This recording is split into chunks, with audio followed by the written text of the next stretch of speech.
Fala pessoal, aqui é Yasmin do Salvando Semestre e nessa aula eu vou falar um pouquinho de condução, que é um dos tipos de transferência de calor. Bom pessoal, a condução ela é o calor transferido em um sólido ou fluido estacionário. Isso é muito importante para a gente identificar, ajuda a identificar se a condução ela acontece. E esse calor ele é transferido devido ao movimento aleatório dos átomos, moléculas e elétrons que estão dentro daquele material. Bom, a gente tem aqui o esquema de uma parede.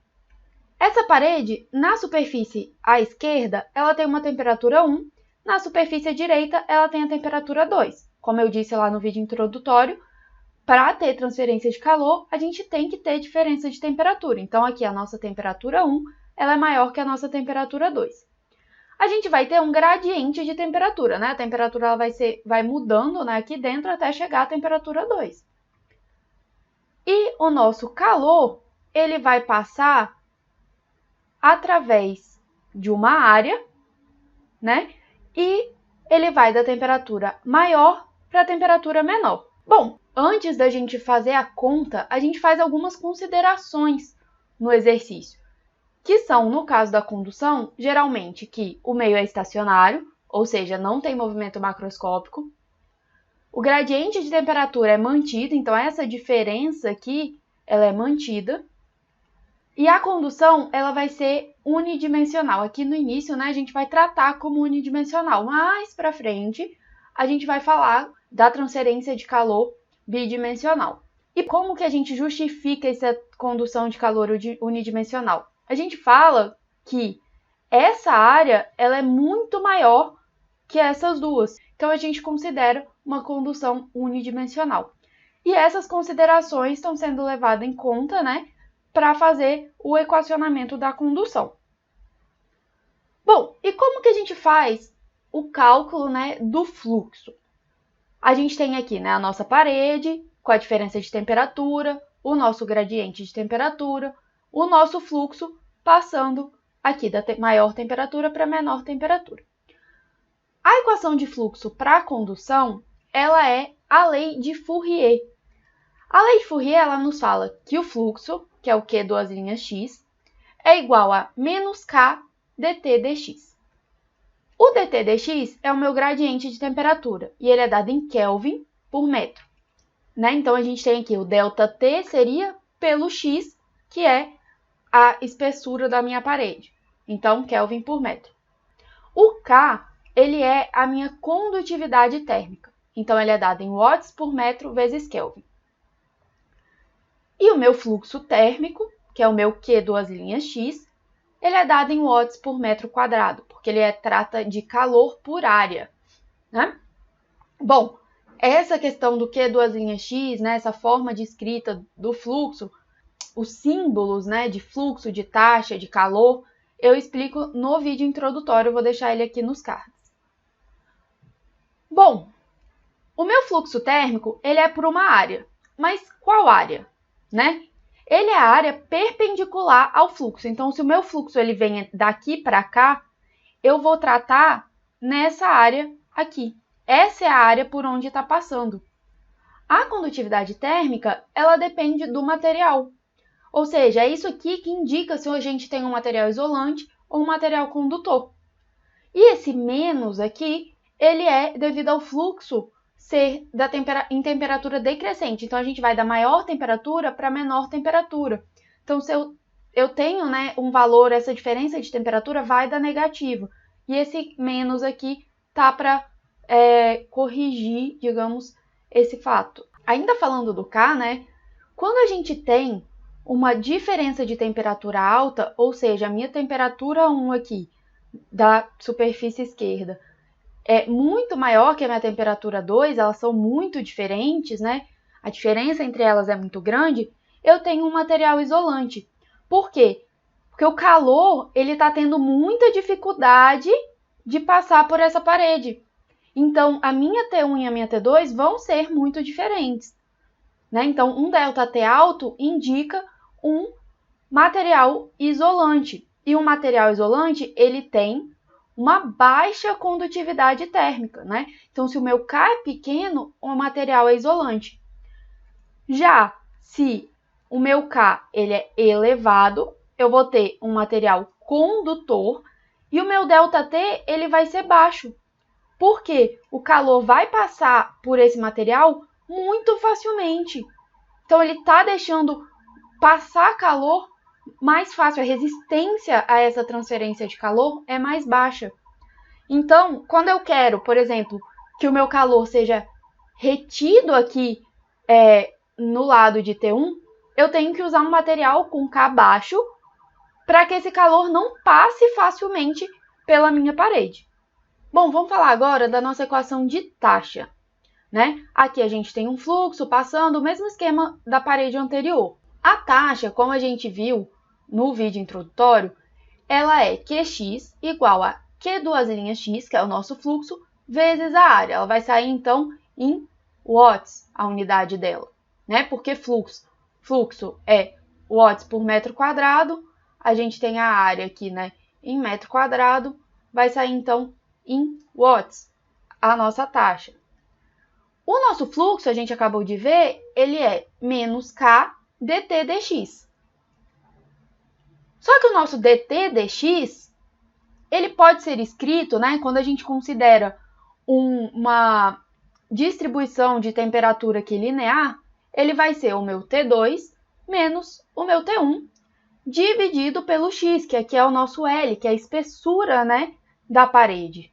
Se a gente substituir isso, então, na nossa equação do fluxo, a gente vai ter que o fluxo térmico é igual a menos K, T2 menos T1 dividido por L. A gente vai multiplicar isso aqui, então, pela área, para a gente ter a nossa taxa.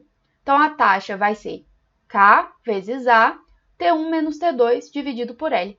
Ah, Yasmin, por que desapareceu o menos aqui? Se a gente observar, né, também inverteu aqui o T1 e o T2. O que acontece? A gente pegou esse menos e multiplicou aqui.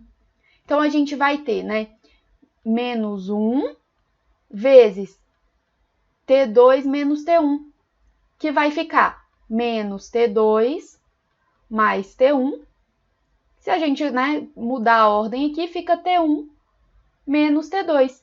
Então, com essa multiplicação, a gente tirou o menos aqui do K e colocou T1, que é a nossa temperatura mais alta, menos o T2, que é a nossa temperatura mais baixa, tá? Continuando dividido pela espessura da nossa parede. Bom, a gente viu no vídeo introdutório que a nossa taxa de qualquer tipo de transferência de calor, ela pode ser dada por um ΔT, que é a nossa força motriz, dividido por um somatório de resistências, que vai depender do tipo de transferência de calor que está acontecendo. Essa fórmula, né, de ΔT por somatório da resistência, ela é mais usada quando a gente tem mais de um tipo de transferência de calor. Então, mais para frente, quando a gente for combinar, né, as transferências de calor, condução, convecção, a gente vai poder usar esse tipo de fórmula. Fica fácil para compreender a questão e para fazer as contas também fica tranquilo. Então, já vamos transformar essa fórmula nessa fórmula, né? Transformar assim, rearranjar a nossa fórmula para que só o ΔT fique na parte de cima da divisão. Quando a gente faz isso, a gente tem T1 menos T2 dividido por L dividido por K vezes A. Essas duas fórmulas, elas são equivalentes, tá? Elas não são fórmulas diferentes, a gente só rearranjou como ela está escrita. Então, se a gente pegar essa fórmula aqui, ó, que seria Qx igual a T1 menos T2 e dividir por essa fração, a gente vai ter K vezes A dividido por L, né? Porque quando a gente divide pela fração, a gente multiplica aqui pelo inverso dela. Estão vendo? Então, a gente chegou na mesma equação aqui de cima, elas são equivalentes. A partir dessa equação, a gente consegue ver que a resistência da condução ela é dada por L dividido por K vezes A. Então, quando a gente for fazer exercícios com mais de um tipo de transferência de calor, a gente vai usar essa resistência aqui nos nossos cálculos. Bom, vamos fazer então um exemplo de condução.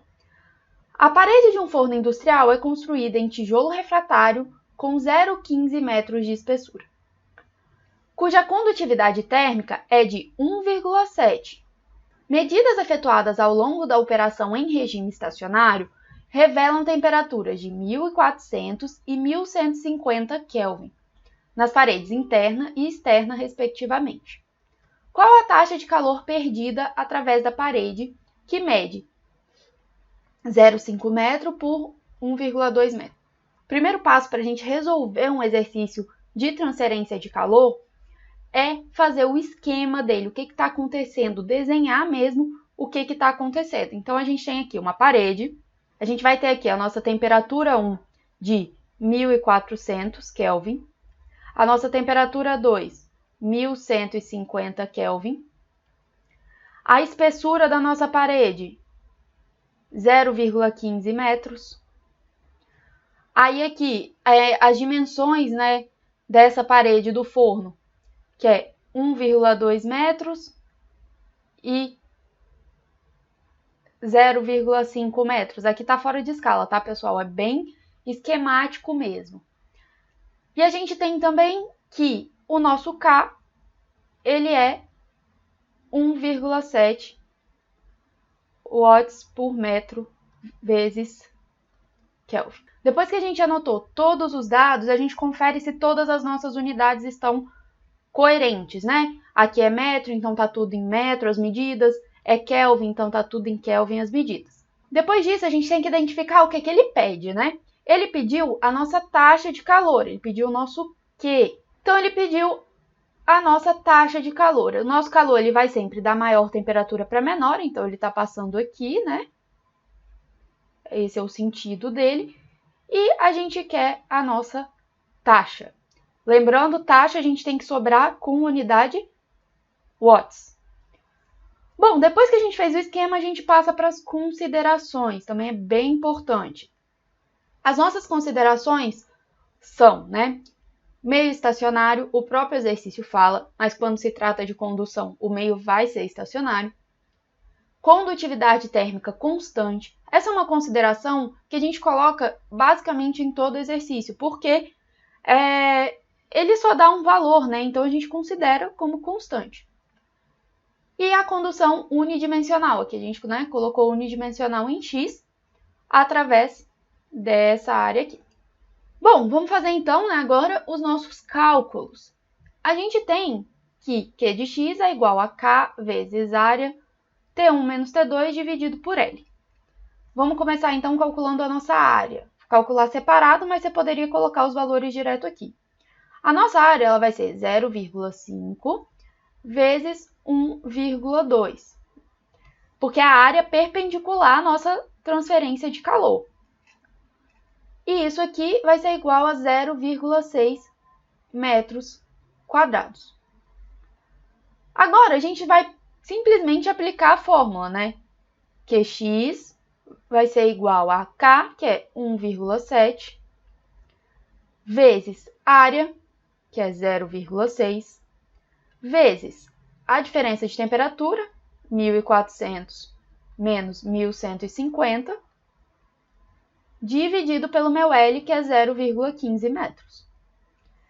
O meu QX, então, ele vai ser igual a 1,7 vezes 0,6 vezes 250, que é o meu ΔT, dividido por 0,15. E isso aqui dá 1.700 watts. Então, essa é a quantidade de calor que está passando por essa parede com essas dimensões. Beleza? Bom, pessoal, por essa aula é só. Curta esse vídeo, comenta aqui embaixo se você teve alguma dúvida e me conta também qual universidade e que curso você faz. E compartilhe com os colegas. Tudo isso ajuda muito o canal a crescer e nos motiva a fazer cada vez mais vídeos. Até a próxima aula!